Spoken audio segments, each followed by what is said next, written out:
Subscribe to our channel by clicking the subscribe button. Click the bell button and enjoy the latest uploads from our channel.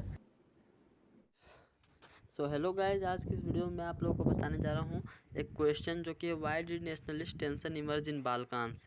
तो ये chapter 1 history class 10 का question है। आप लोगों ने इसे पढ़ ही रखा होगा, ये इंपॉर्टेंट भी है। तो चलिए आज इसके बारे में पूरा डिटेल में देखेंगे। आपको जो पॉइंट्स चाहिए होंगे, जितने नंबर का आप देख लीजिएगा आपके एग्जाम में आता होगा, उस हिसाब से अपने कॉपी में नोट कर लीजिएगा। बहुत ही इंपॉर्टेंट क्वेश्चन। तो चलिए वीडियो को शुरू करते हैं। तो देखिए, सबसे पहले बाल्कान क्या था। तो बाल्कान एक नेशन था। जिस समय की बात की गई है आपके बुक में, उस समय उसको कोई कंट्री नहीं बोल सकते, तो एक नेशन बोल सकते हैं, जिसका इंटायर जितना भी एरिया था वो south east, southern eastern Europe और सेंट्रल यूरोप में था। In between 1912 to 1913 huge nationalist tension emerge in Balkan is follow. Last तक देखते जाइएगा, एक बहुत ही इंपॉर्टेंट बताऊंगा, बस ये याद रखिएगा। वर्ल्ड वार कब हुआ था? फर्स्ट वर्ल्ड वार 1914 से 1918, ये याद रखिएगा। तो देखिए, अभी चलिए आगे बढ़ते हैं। तो सबसे पहले बाल्कान कहाँ था, क्या था, समझ में आ गया।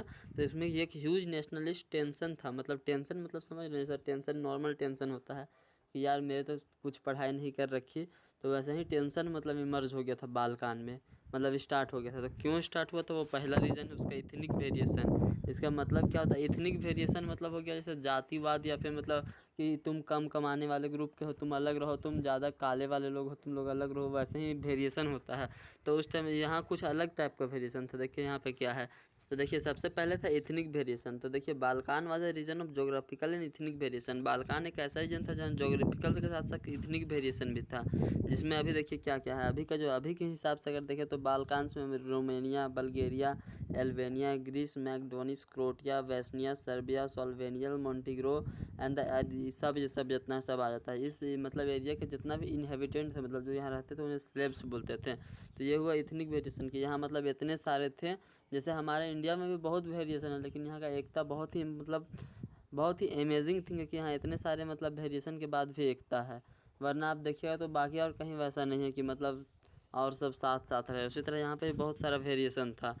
तो देखिए, उसके बाद है डिसइंटीग्रेशन ऑफ ओटोमन एम्पायर। यहाँ पे वेरिएशन तो बहुत था, लेकिन एक ओटोमन एम्पायर नाम का साम्राज्य था, जिसने सारे को मतलब बोला तुम लोग रहना चाहते हो या नहीं चाहते हो, उससे मुझे नहीं मतलब है, तुम लोग सबको एक जगह रहो और तुम लोग सब मैं रूल करूँगा। तो वही ओटोमन एम्पायर था एक। अभी उसके बारे में आपको डिटेल में नहीं जानना है, लेकिन जो देखिए यहाँ पहले जो इंपॉर्टेंट है वो मैं आपको बता रहा हूँ कि बाल्कान का मतलब जो अभी नेशनलिस्ट टेंशन इमर्ज होने से पहले लार्ज जितना मतलब बहुत ज़्यादा पार्ट जो था वो इसी के ओटोमन एम्पायर के था, अंदर था। ओटोमन एम्पायर बहुत ही भास्ट पावरफुल एम्पायर था। लेकिन जैसे जैसे ओटोमन एम्पायर मतलब जैसे हर एक आदमी बुढ़ा होता है, जैसे जैसे ओटोमन एम्पायर का जो मतलब मेन लीडर होगा वो मतलब थोड़ा वीक पड़ता गया, उसी तरह जो रोमांटिक नेशनलिज्म का आइडिया होता है, यह भी डिटेल में आपको नहीं जानना, वो स्प्रेड होता गया। लेकिन आप इसको रोमांटिक नेशनलिज्म ना समझ के नेशनलिज्म समझे। राष्ट्रवाद का जो आइडिया है वो स्प्रेड होता गया, और इसी का जैसे डिसइंटीग्रेशन हो गया ओटोमन एम्पायर का, साथ में बाल्कान का।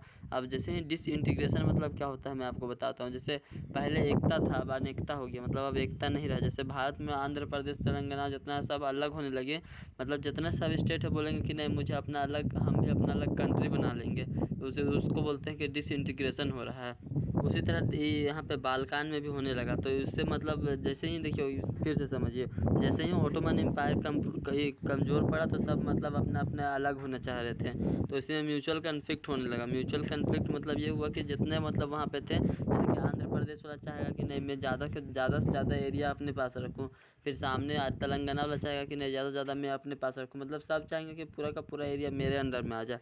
तो वही उसी तरह जितने भी थे मतलब स्लेविक नेशनलिस्ट थे। अच्छा, साथ में सबसे बड़ा वो लोग तो अपना अपना हथियाने के चक्कर में थे ही। सबसे बड़ा हुआ कि जो मतलब पावरफुल कंट्रीज़ थे, जैसे कि उस टाइम यूरोप हो गया, जर्मनी हो गया, वो सब भी चाहता कि नहीं हम इसी पूरा बाल्कान को अपने एरिया में कंट्रोल कर ले। तो उसी का सबसे बड़ा यहाँ पे मतलब इसलिए ये बुक में आया। देखिए, soon definite Slavic nationalist struggle to define their identity in Balkan region and it become a region of intense conflict over the expansion of territory. मतलब ये है इसका कि मतलब जितने भी डिफरेंट स्लेविक नेशनलिस्ट थे, मतलब जितने देखिए मैंने पहले ही बताया था कि उसको स्लेव्स बोलते थे। सब चाहते थे कि अपना अपना मैं पूरा का पूरा मैं हथियार लूँ। तो उसी तरह में लड़ाई होने लगा। अब उसके बाद initiation of world war one, इसी की वजह से ये पूरा बुक में आया है। वर्ल्ड वार वन जो था इसी के बाल्कान्स की वजह से ही सबसे ज़्यादा इंपॉर्टेंटली हुआ।